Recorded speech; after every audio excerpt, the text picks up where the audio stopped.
Somos los autores de una película única en el mundo. Rodada en 3 dimensiones y narrada por nuestra voz interior. Esta es la película de nuestra consciencia. Tejida a base de sensaciones y que solo nos pertenecen a nosotros, este cuento interior, privado, íntimo, se está convirtiendo en objeto de estudio de la ciencia. En la mayoría de las culturas, el pájaro es la metáfora del alma. Pero, ¿podemos observar nuestra consciencia como observamos a los pájaros en los documentales?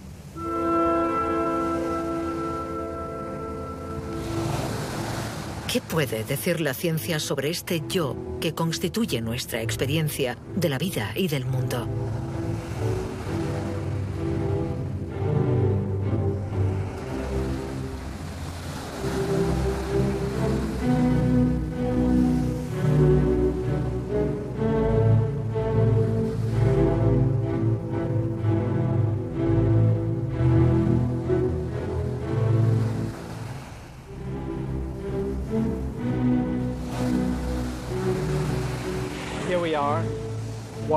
Estamos ahí mirando el océano, escuchando el ruido de las olas, sintiendo la temperatura, percibiendo con los sentidos, experimentando el placer, el bienestar.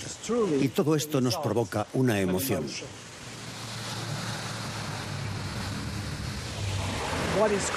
La conciencia en ese momento, para mí, es la unión de cada una de esas partes. Y curiosamente, lo que otorga unicidad a la consciencia proviene muy probablemente del hecho de que todo esto me está sucediendo a mí. Es una experiencia de mi cuerpo. Ser consciente significa sentir lo que pasa en el interior y en el exterior de nuestro cuerpo. El componente realmente fundamental es lo que siento en mi interior. Sin esto, no hay consciencia.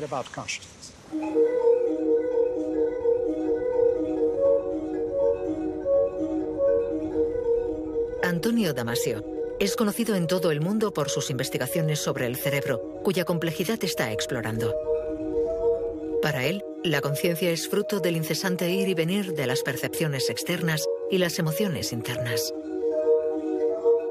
Eso que llamamos la mente no es otra cosa que el resultado de este intercambio entre nuestro cuerpo y el mundo que nos rodea. Estamos hechos de materia. Esto es evidente. Nuestras células, nuestros tejidos, todo es materia. Todo está hecho de moléculas que a su vez están hechas de átomos y estos de partículas. Todo eso es materia, pero una materia organizada de forma extremadamente compleja. Y en este nivel de complejidad es donde algo nuevo emerge.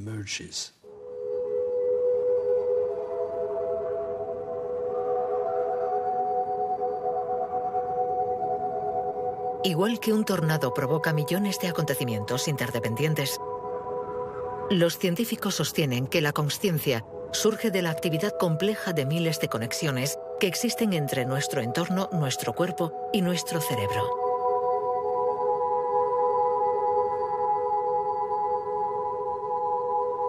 ¿Cómo se entiende que la materia sea el origen de la mente?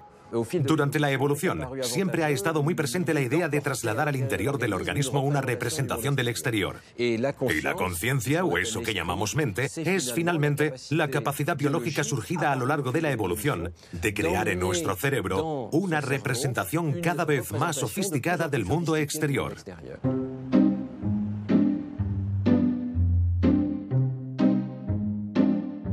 Para comprender el origen de la mente, es necesario tomar conciencia de la tarea de representación, interpretación y reconstrucción que hace nuestro cerebro.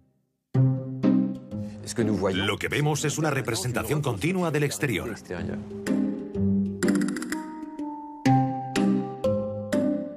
Las ilusiones visuales nos ofrecen decenas de formas de manipular la conciencia libremente. Si, por ejemplo, miramos este tablero, vemos las casillas, un peón negro, otro blanco, no hay ambigüedad.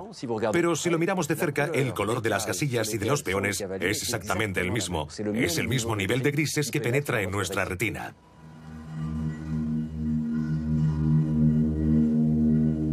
¿Qué está pasando? Hay una mancha oscura que bien podría ser una sombra. Parece que proviene del cilindro que se asienta sobre este tablero. Por lo tanto, nuestro cerebro sustrae inconscientemente la sombra de la imagen que percibimos y nos muestra el tablero tal y como sería si no hubiera sombra. Todos estos cálculos son inconscientes. Lo único de lo que somos conscientes es del resultado. Pero este ejemplo nos enseña que el cerebro hace cálculos complejísimos antes de que podamos acceder a la información consciente.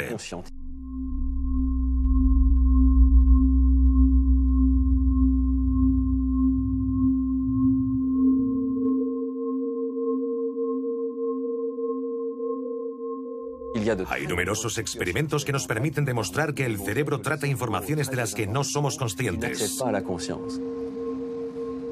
Uno de ellos consiste en presentar muchos puntos amarillos alrededor de un punto central y tenemos que fijarnos solo y absolutamente en ese punto sin mover los ojos de él.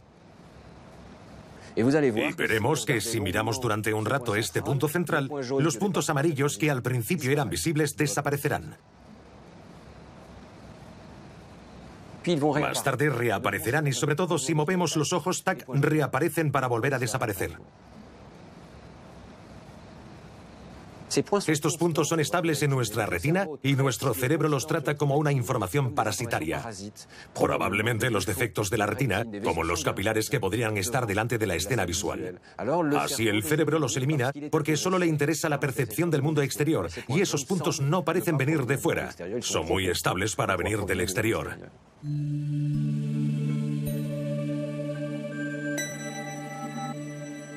Lo que vemos continuamente es una reconstrucción de la realidad exterior. Al escondernos su trabajo de reconstrucción, el cerebro nos da la ilusión de que percibimos el mundo y no su interpretación.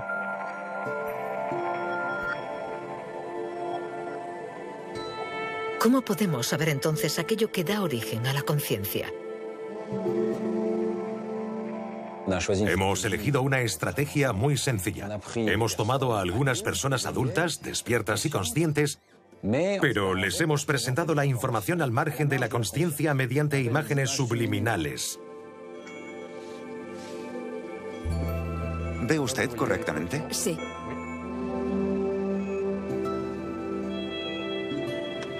Adelante. En esta experiencia presentamos una cifra durante un tiempo muy breve, 16 milisegundos. Le sigue un espacio en blanco y después unas letras en el lugar donde aparecía la cifra. Empezamos el experimento y como el lapso entre la cifra y las letras es bastante amplio, podemos identificar cada cifra y decir si se trata de un 4 o de un 1. Aceleramos progresivamente el tiempo de la presentación hasta los 66 milisegundos y algunas personas dejan de ver la cifra. Y cuando la pausa entre la cifra y las letras alcanza los 33 milisegundos, ya no conseguimos ver nada y la mayoría de la gente tiene la impresión de que ya no hay número. El número está ahí, pero no llega a nuestra consciencia.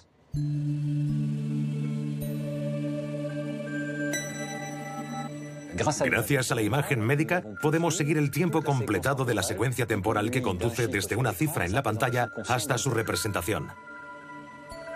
En primer lugar, el número debe llegar a la retina, cuyas neuronas son sensibles a las manchas de luz que componen la imagen. Entonces, este estímulo es tratado por las áreas de visión del cerebro, y durante aproximadamente 200 milisegundos, estas áreas analizarán inconscientemente la forma y reconocerán qué objeto es. Pero el cerebro puede conocer el objeto antes de que lo hagamos consciente.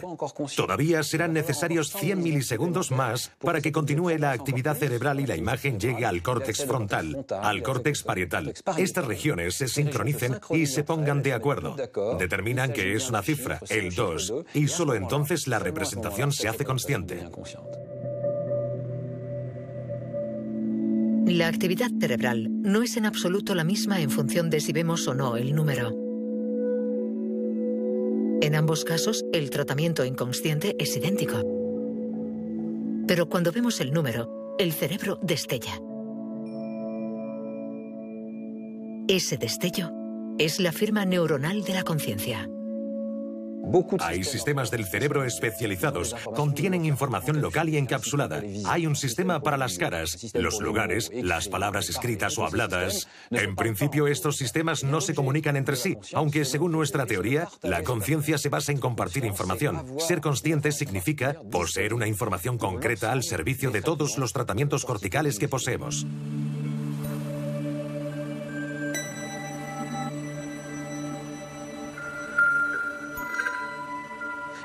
No sabemos cuándo tiene lugar el primer momento de consciencia. Sería interesante saber cuándo sucede por primera vez. Es evidente que el bebé en el útero tiene movimientos que, aunque sean coordinados, pueden haberse producido de forma refleja, sin ser conscientes. Desde el principio, la consciencia comienza por las percepciones. ¿Qué sucede en el cerebro de un bebé que ve, escucha y siente placer?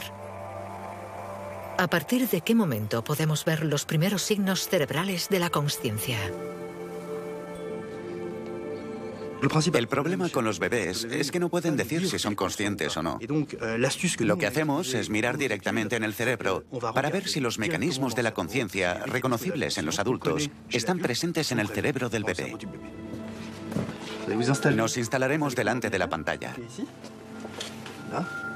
Vamos a mostrarle algunas caras durante espacios de tiempo cortos o largos y vamos a grabar su actividad cerebral al mismo tiempo. Vale. Los investigadores han medido la actividad cerebral de los bebés de 5 a 15 meses para intentar encontrar en su cerebro el destello característico de la toma de conciencia. Este estudio demuestra que un bebé tiene los mismos mecanismos de toma de conciencia que un adulto cuando se le muestra una cara.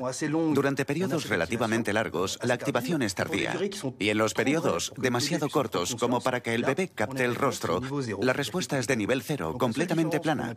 La única diferencia que podemos observar entre el adulto y el bebé es de tiempo. Los mecanismos son los mismos, pero el bebé tarda entre 3 a 4 veces más.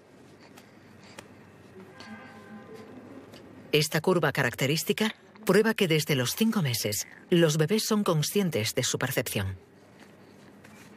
Esta curva demuestra que aunque la cara haya desaparecido, el bebé sigue pensando en ella, focalizándose en ella, y se dice a sí mismo: acabo de ver algo interesante, he visto una cara. ¿Qué significa esto? ¿Por qué la he visto? ¿Se parece a alguna otra cosa? Claro que no podemos saber lo que el bebé está pensando, pero sabemos que está pensando.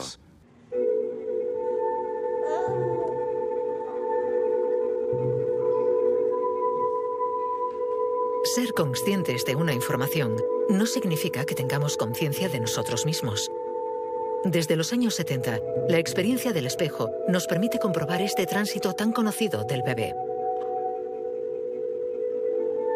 A los 2 años, el bebé es capaz de tocarse una mancha puesta en su rostro sin haberse percatado.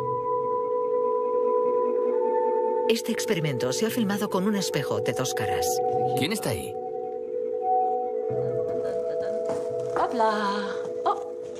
¿Quién está ahí? Con 24 meses, Flor pasa claramente la prueba.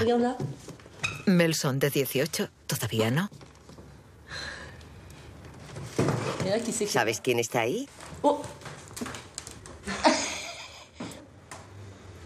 Sí, lo veo en el espejo, pero ¿dónde está? Está aquí. Está ahí. Vemos claramente que se toca. Es completamente consciente de que lo que ve en el espejo es él mismo. Es interesante porque se trata de un movimiento muy complejo a nivel de consciencia. Ser capaz de tocarse por lo que ve en el espejo. Mira lo que hago.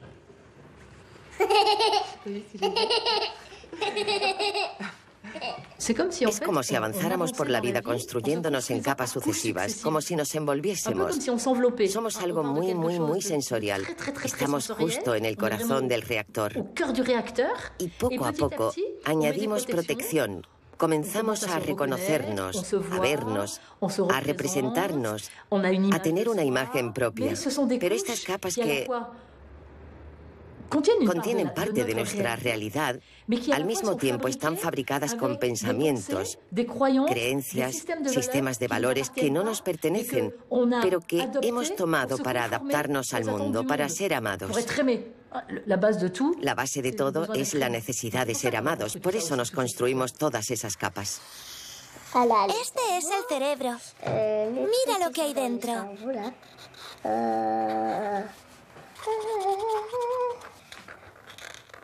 Aquí pienso cosas.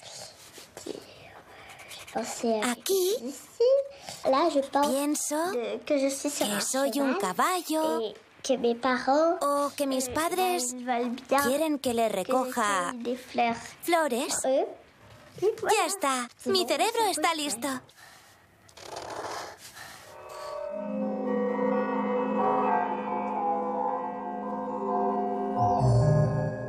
La conciencia es como una imagen de nosotros mismos que nos refleja permanentemente. Procede de lo que percibimos a través de los sentidos, pero los sentidos solo pueden capturar aquello que se corresponde con lo que ya tenemos dentro, es decir, es una especie de filtro. Constantemente nos estamos contando una historia. Es algo que nos emociona a la vez que nos perturba. Nos contamos una historia para poder vivir nuestra propia historia sin darnos cuenta de que se trata de una historia.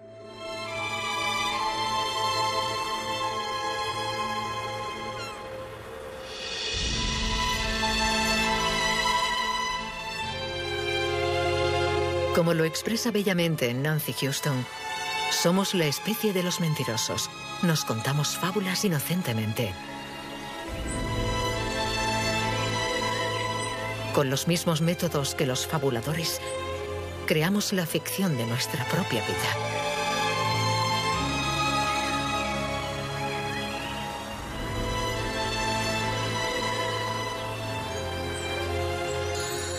Nuestra conciencia es la representación del mundo al que pertenecemos, incluida dentro de nosotros mismos, y que se despliega como una historia. Hay mil formas de darnos cuenta de ello, pero un bello ejemplo es un vídeo alemán expresionista. Veréis formas geométricas, ese triángulo, una especie de rectángulo y después una pareja que llega. Hay interacción. Estos movimientos parecen una especie de conflicto con sus pausas. Vemos la mirada de ese individuo. Podemos incluso decir a qué sexo pertenecen, la forma redondeada, femenina, y esta masculina. Cada espectador puede diseñar su propia historia, está fuera de nuestro control. Miramos y nos contamos la historia. Cuando percibimos el mundo, esta representación que se construye en nuestro interior y que se hace consciente, es una representación que tiene forma de historia. Eso es, a salvo, fin de la historia. Como estas figuras elementales no tienen ningún atributo por sí mismas, podemos ver que la historia viene de nosotros.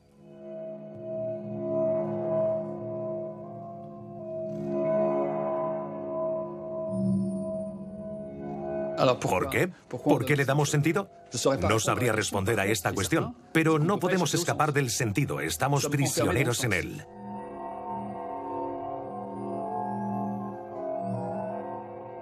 La diferencia entre la realidad y la representación es lo que da lugar al sentido.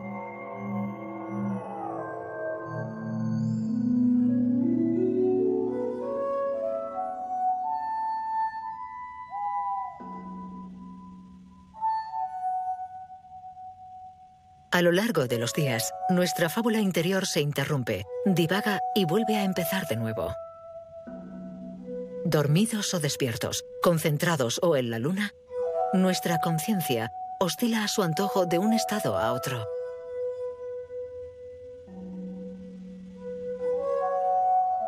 Pero a veces, esta química sutil se apaga. La historia que nos da vida se para. Son los casos de estados de conciencia alterados.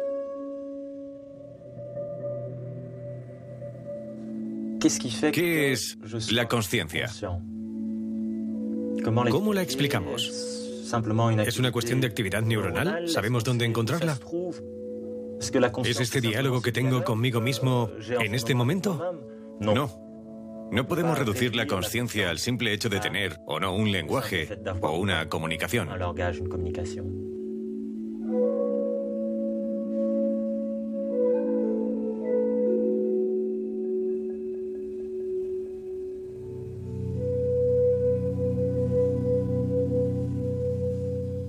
La vida produce la conciencia. Tenemos que vivir con Nathan. Lo poco que tenemos, que no es gran cosa, lo poco que tenemos, hay que estimularlo, este estado de conciencia. Sigue el espejo con los ojos. Otra vez. Genial. Fue un accidente de coche, lo típico de alguien que va conduciendo demasiado rápido porque ha bebido, y cuando llegamos la policía nos dijo, no sabemos qué hacer con el niño está muerto. Lo llevamos al hospital a cuidados intensivos y estuvo en coma 4 años. Nathan, mírame. Nathan, ahora cierra los ojos muy fuerte. Ciérralos. Muy bien, genial. Genial, lo has hecho muy bien. Él siempre está buscando esa vocecita que le viene de cuando en cuando, pero que por desgracia no tiene todo el tiempo. A veces está completamente ausente. Puedes preguntarle, hacer lo que quieras, come, bebe, no importa, está completamente ausente. Y otros días está presente. No tengo voz. Estoy muerto. No estás muerto, Nathan. Todavía no. Estoy muerto. No, todavía no. Eso más tarde, ahora no. Cálmate, Nathan. Mamá está aquí.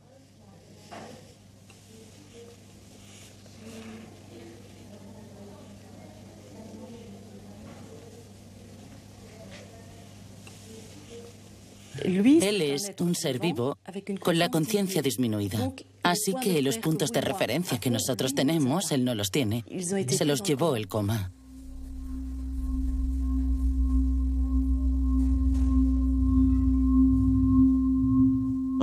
Nuestros pacientes no están dormidos o despiertos. Muy a menudo se trata de una continuidad de diferentes estados de conciencia alterada. No es un estado de conciencia como el nuestro.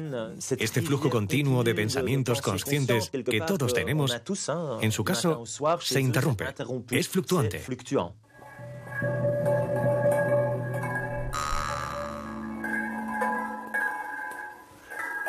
Cuando la consciencia de un paciente fluctúa, necesita comunicarse a través del lenguaje o de algún otro código para que sepamos que está consciente. Pero los pacientes con parálisis no pueden revelar nada de su estado mental. Tras exámenes intensivos y repetitivos, más de un tercio de los pacientes en estado vegetativo consigue mostrar signos mínimos de conciencia, a pesar de las apariencias. Cuando los médicos se plantean la pregunta de la conciencia, lo que quieren saber es, ¿hay alguien ahí? O dicho de otro modo, ¿frente a mí hay alguien que piensa, que siente, que tiene una vida en primera persona? Mírame. Estoy aquí, a tu derecha. Mírame. Mueve los dedos, la mano, inténtalo. Si el paciente no puede comunicarse, debemos ver su actividad cerebral para comprobar su estado de conciencia. Te pondremos un casco de electrodos y escucharás unos sonidos. Es para ver si reaccionas a ellos, ¿de acuerdo? Vamos a empezar. La idea del test consiste en que cuando estamos conscientes, siempre somos conscientes de algo. Por ejemplo, los sonidos.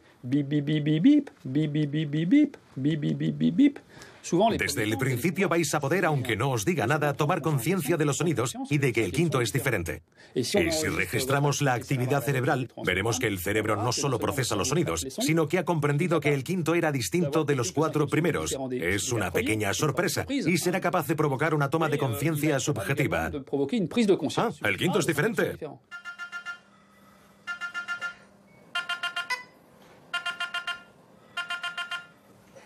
Con este simple test auditivo, los investigadores han encontrado el medio de ver la huella de esta pequeña sorpresa en el cerebro. La presencia de esta huella indica que el enfermo está consciente.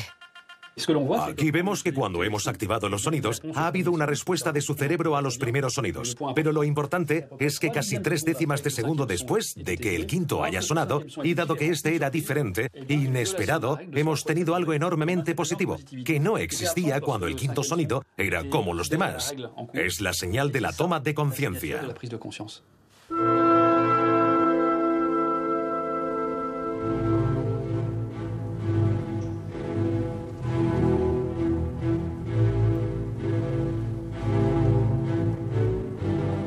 En Milán, un investigador parece haber encontrado un medio todavía más radical para estudiar la conciencia en nuestro interior. Ha inventado una especie de conscientímetro que mide la amplitud de nuestros estados de conciencia y de vigilia. Cada día morimos. En el sueño profundo, nuestra conciencia desaparece. Cuando yo tenía unos 8 años, antes de irme a dormir, me esforzaba por llegar al límite. Quería sentir lo que es estar muerto. No es el silencio puro, ni tampoco el negro absoluto. Todo desaparece.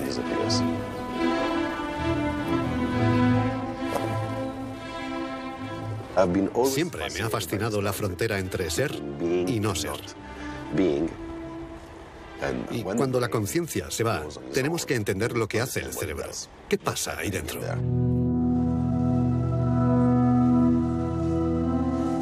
Marcello Massimini empezó estudiando su propio cerebro. Con 3 niños que se despiertan a menudo por la noche, consigue sin problemas entrar a voluntad en un profundo sueño sin sueños. La cuestión es, ¿qué cambia? ¿Existo o no existo? En ambos casos, la estructura del cerebro es la misma. Sabemos que el cerebro no se apaga. A veces la actividad cerebral es incluso más fuerte, pero la conciencia desaparece. Este es el misterio al que nos enfrentamos. Hemos partido de la idea de que observar la actividad no era suficiente. Era necesario golpear el cerebro y escuchar el eco producido por esta estructura. La idea de Marcello era administrar un impulso electromagnético y medir cómo esta señal se propaga en el interior del cerebro. Esta es la sonda magnética. Envía 10.000 voltios en una fracción de milisegundo, es decir, un tiempo muy breve. Estos 60 electrodos registran la música eléctrica producida por mis neuronas cuando golpeamos. Este es el eco de mi cerebro. Así podemos ver el grado de complejidad. La sinfonía es compleja mientras estoy aquí y ahora, y debería ser sencilla y aburrida cuando estoy durmiendo.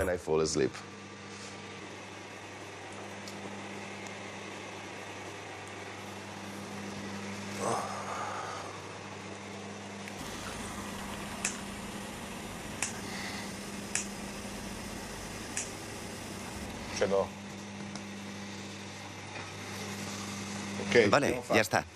¿Has dormido? Sí.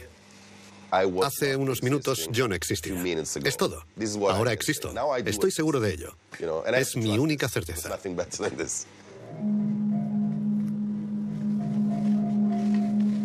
Al comparar su cerebro despierto y después dormido, esto es lo que Marcello ha descubierto. En un cerebro despierto y consciente, el choque eléctrico reverbera durante largo tiempo y de forma compleja. Mientras que en un cerebro dormido, en un sueño profundo sin soñar, la rica conversación que existe durante la vigilia se transforma en un corto monólogo.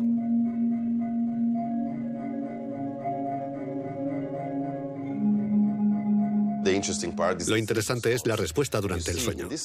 El cerebro siempre está activo, no se apaga, pero su respuesta es completamente diferente. Es anodina, local, y ha perdido totalmente su riqueza. El cerebro está activo, reacciona, pero ha perdido su complejidad. Medir esta complejidad significa medir nuestro estado de conciencia. Los cerebros en coma, anestesiados o dormidos, son siempre menos complejos que los cerebros despiertos y conscientes.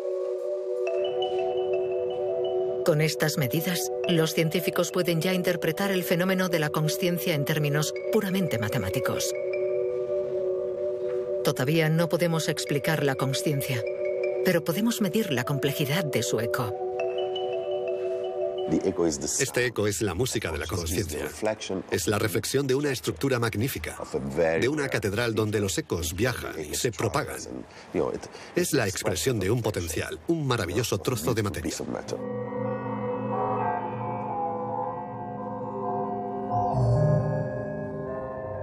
Cuando dormimos sin soñar, nuestra actividad cerebral es poco compleja. Pero ¿qué sucede cuando soñamos? Nuestro cerebro se desconecta del mundo, pero sigue generando personajes, simulando nuevos paisajes a partir de recuerdos adormecidos no conscientes. ¿En qué estado de conciencia o de inconsciencia estamos cuando soñamos? Los sueños. Un punto muy interesante. Freud los llamaba el camino real hacia la inconsciencia. Lo que no significa que sean inconscientes, porque el que sueña puede contar sus sueños. Somos conscientes de ellos. Cualquiera que nos diga que los sueños son inconscientes está tomando un atajo absurdo. El sueño es un estado de conciencia.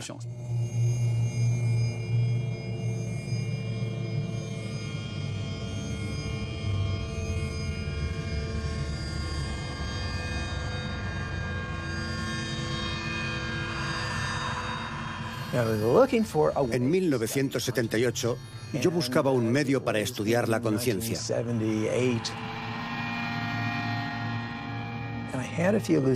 Tuve algunos sueños lúcidos que fueron muy sorprendentes. Estaba en un sueño y me sentía tan presente como lo estoy ahora.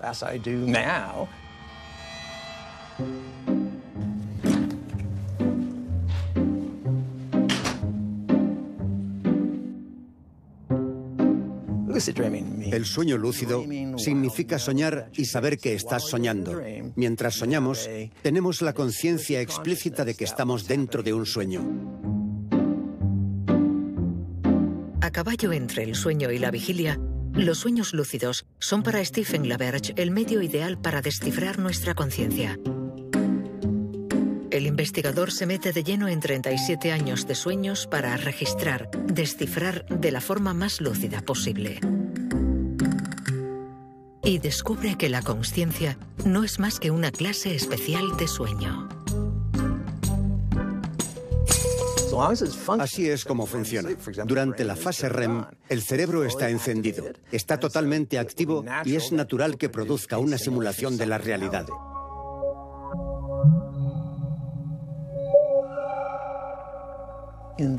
Cuando estamos soñando, solo utilizamos lo que ya está en el interior de nuestro cerebro.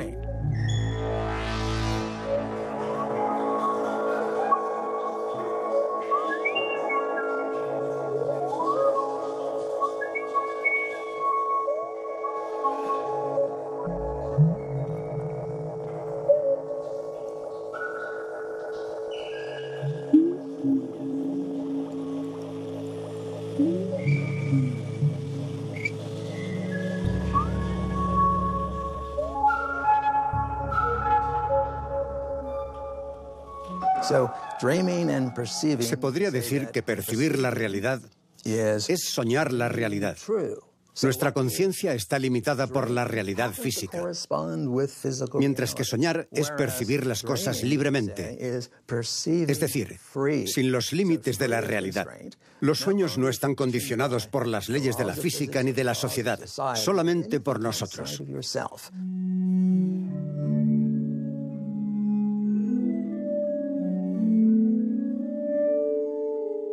Si no soñáramos, probablemente seríamos más rígidos de pensamiento, menos creativos, menos flexibles de cara a la realidad.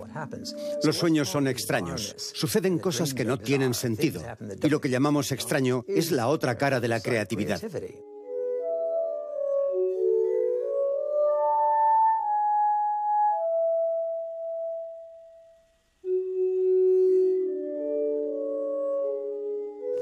La conciencia es un sueño. Creamos nuestra propia experiencia de la realidad. Todos estamos en la caverna de Platón y esta caverna está en nuestro cráneo.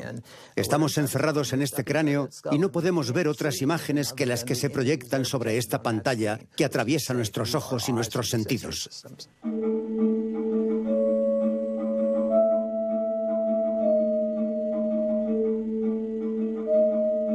La conciencia es el reino de las ilusiones. Cuando soñamos, tenemos la intuición de que nuestro espíritu se va de nuestro cuerpo. ¿Quiere esto decir que nuestra conciencia es nuestro espíritu? ¿Cuál es el papel de nuestro cuerpo en nuestra conciencia? ¿Sentirse a uno mismo no es también una ilusión?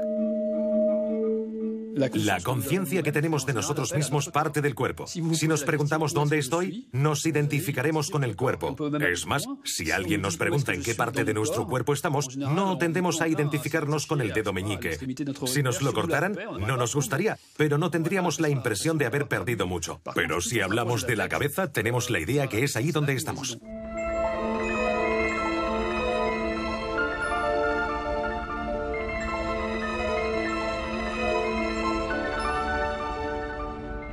¿Cómo podemos tener un sentimiento de identidad que experimenta el mundo y que vive en el interior de nuestro cuerpo? Sigo pensando que es un misterio. Esta masa informe que podemos coger con las manos, ¿cómo llega a fabricar un individuo con todos sus recuerdos, sus experiencias, su personalidad y sus valores?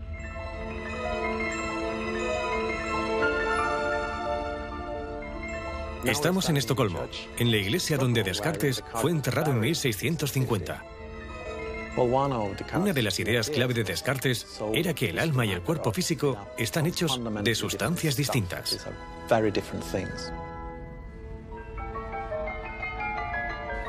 Irónicamente, 16 años después de ser enterrado, su cuerpo fue trasladado a Francia.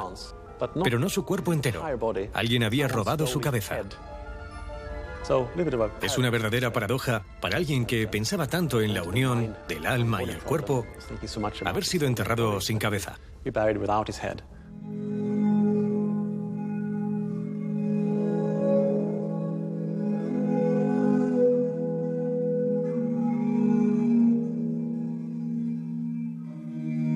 Con nuestros experimentos hemos desafiado a Descartes. Hemos creado unas imágenes corporales de tamaño natural en las que modificamos la experiencia que tenemos respecto a nuestro cuerpo. ¿Qué apariencia tiene y dónde se encuentra?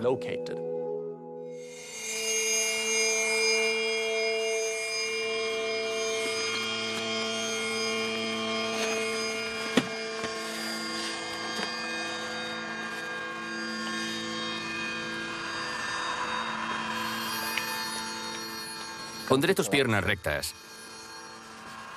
Bien. Ahora colocaré 2 electrodos sobre sus dedos para poder medir su ansiedad. ¿Vale? Vamos a ponerle el casco. Mueva un poco la cabeza. El sujeto de la prueba lleva un casco con 2 pantallas conectadas a 2 videocámaras situadas en la cabeza de la muñeca, mirando hacia abajo. Primero tocamos a la muñeca, sus piernas, por ejemplo, y al mismo tiempo acariciamos las piernas de la persona, sincronizando los toques de la forma más perfecta posible, sin dejar de acariciar las mismas partes de los 2 cuerpos en la misma dirección. Y como las caricias son simultáneas, el cerebro interpreta estas sensaciones visuales y táctiles como «soy la muñeca».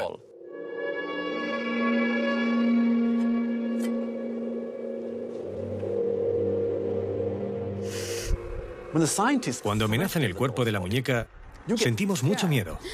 Empezamos a sudar. Y esto podemos medirlo. Es una prueba objetiva. El sentido común nos dice que tenemos un cuerpo, que vivimos en un mundo real. Eso es. Pero este experimento nos dice que no es así de simple. La experiencia consciente que tenemos del mundo y del cuerpo es una creación. Es una experiencia creada por nuestro cerebro.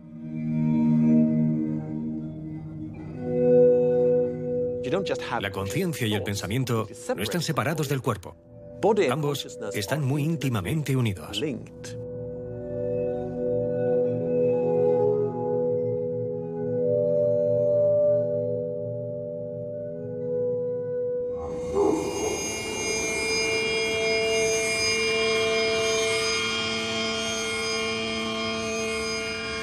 Para los científicos, nuestros pensamientos y nuestras emociones no surgen de un espíritu inmaterial, sino de un cuerpo y especialmente de un órgano, el cerebro.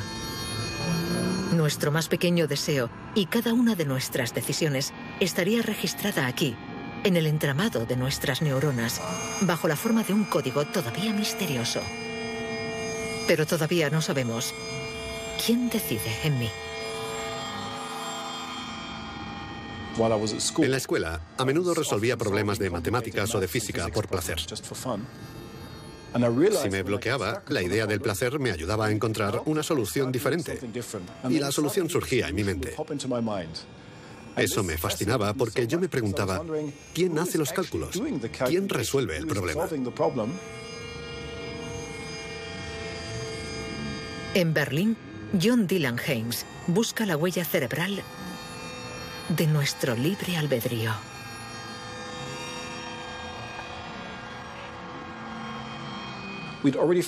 Ya hemos demostrado que podemos predecir las intenciones de alguien a partir de su actividad cerebral. Pero la gran pregunta es, ¿podemos decir anticipadamente qué decisión tomará alguien en el futuro? ¿Será posible, gracias a un escáner, predecir las elecciones de una persona antes incluso de que sienta que se ha decidido?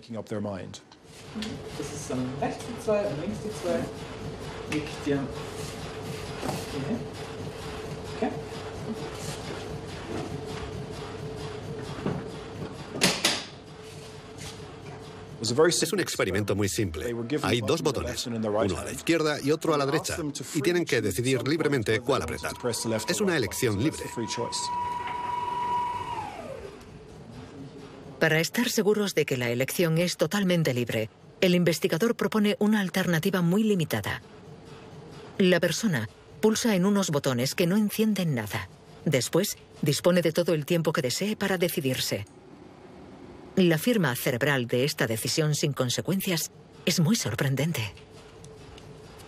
Podemos predecir la elección de una persona a partir de su actividad cerebral hasta 7 segundos antes de que piense que ha tomado su decisión. 7 segundos. Un tiempo increíblemente largo. En el cerebro de las personas testadas, hemos encontrado dos regiones determinantes para decidir. Atendiendo a los vóxeles, pequeños fragmentos que se parecen a cristales de azúcar, vemos que algunos de ellos se activan cuando estamos a punto de elegir el botón izquierdo. Y otros lo hacen cuando vamos a elegir el derecho. Así, el resultado de la resonancia nos dice qué decisión tomará. Y en ese caso, la conciencia no tiene ninguna influencia causal en lo que pase. Puede ser que guarde lo sucedido en la memoria o que solo sirva para mantenernos informados.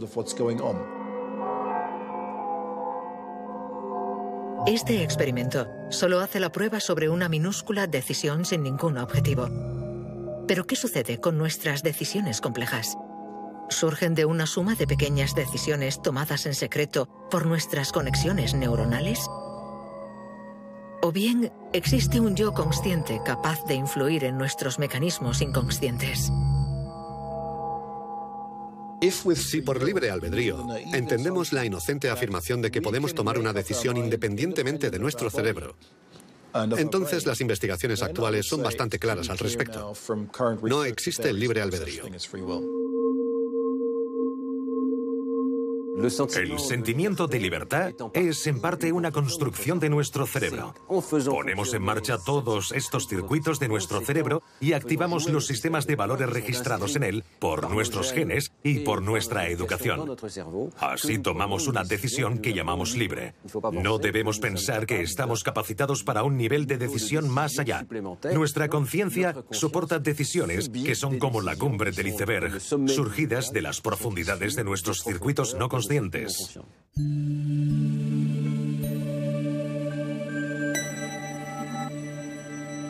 Es posible que haya un 95 o un 98% de actividad cerebral inconsciente.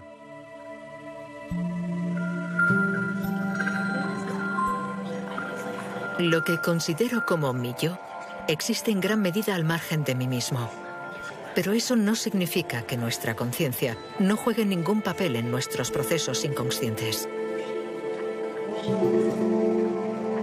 Nuestro cerebro es una máquina biológica tan extraordinaria que se transforma por su propia actividad.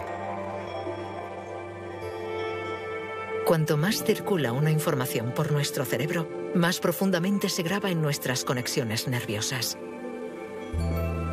Estos caminos no conscientes son el terreno sobre el que crecen nuestros pensamientos. El trabajo del cerebro es producir pensamientos, igual que los pulmones respiran o el corazón late. No tenemos que preocuparnos de nada, él lo hace solo. El problema es que mi cerebro hace el trabajo en función de mi temperamento, de mi patrimonio genético, de mi pasado. Pero mi parte de libre albedrío, la parte que toma las decisiones, mis valores, no influyen mucho.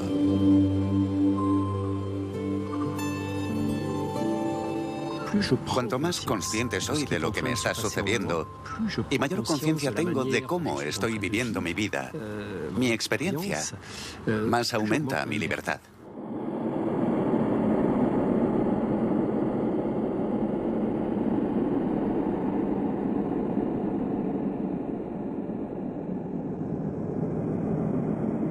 En 1992 salieron a la luz los primeros estudios que mostraban que la psicoterapia modificaba la dinámica del cerebro. Es un dato histórico, porque por primera vez se comprobó que los esfuerzos puramente psicológicos y comportamentales modificaban el funcionamiento de un órgano, en concreto el cerebro. La meditación produce el mismo efecto. Visto desde fuera parece mágico, pero en realidad es lógico. El cerebro es un órgano como los otros. Si entreno mis músculos, voy a desarrollar mi fuerza. Y si entreno con regularidad mi cerebro, desarrollaré ciertas capacidades cerebrales.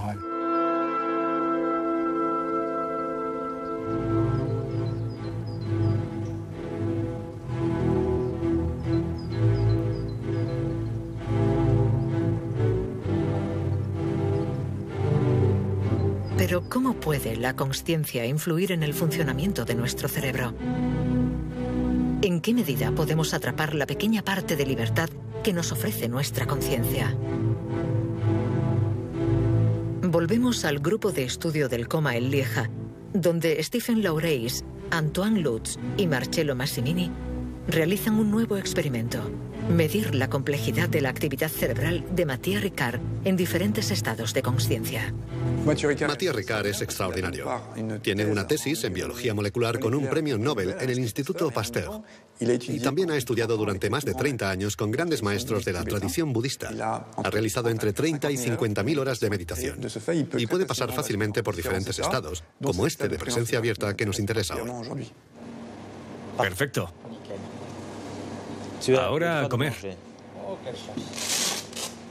He pasado 12 horas seguidas, 2 días en un escáner, etc., situándome en diferentes estados.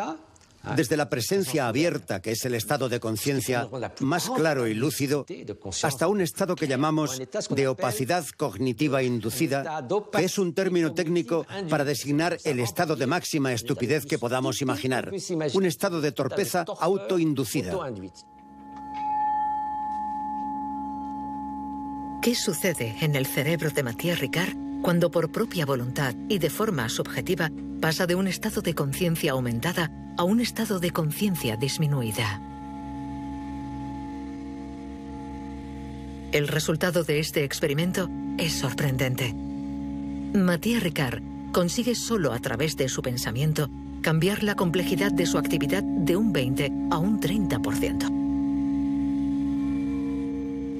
Estos resultados son muy preliminares. Harán falta otros estudios estadísticos para ver si esto no es una excepción. De todas formas, sería extraño que esto fuera casualidad porque lo hemos hecho durante horas y cada vez que caigo en ese estado de torpeza, bajo del 20 al 30%. Cuando vuelvo a la plena conciencia, la actividad remonta. En mi opinión, esto es una evidencia.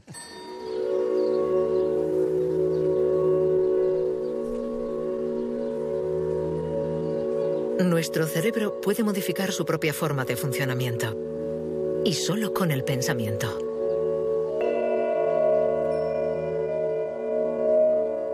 La ciencia redescubre poco a poco que ciertas prácticas de la mente tienen una acción real sobre nuestros cerebros.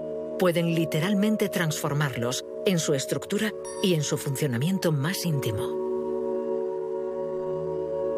Pero, ¿dónde está el puesto de control que engendra tales cambios?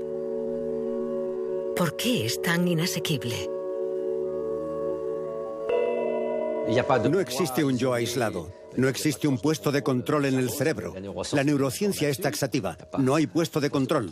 Lo que hay es un flujo de conciencia dinámico y cambiante.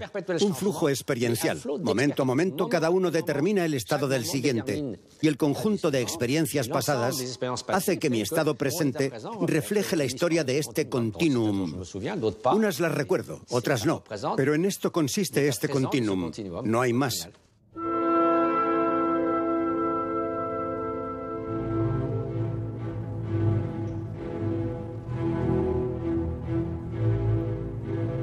Nuestra consciencia está unida a la actividad biológica del cuerpo, en continuidad con el mundo que nos rodea.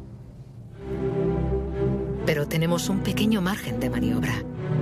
Tenemos el poder de modificar la historia que nos contamos a nosotros mismos. Para darle sentido al mundo, nuestro cerebro concibe las categorías y los límites. Vemos el mar a un lado y la arena al otro. Pero cuando nos acercamos, esta frontera desaparece. ¿Dónde comienza el mar y termina la playa? ¿Dónde empieza la consciencia? ¿Dónde termina?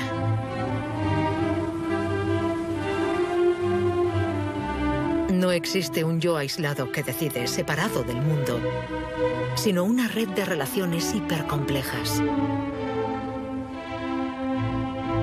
Nuestra conciencia es una historia. Ese cuento colectivo, a la vez que singular, nos habla de la complejidad del mundo, de la inconsciencia maravillosa de los miles de fenómenos que hormiguean entre nosotros y a nuestro alrededor.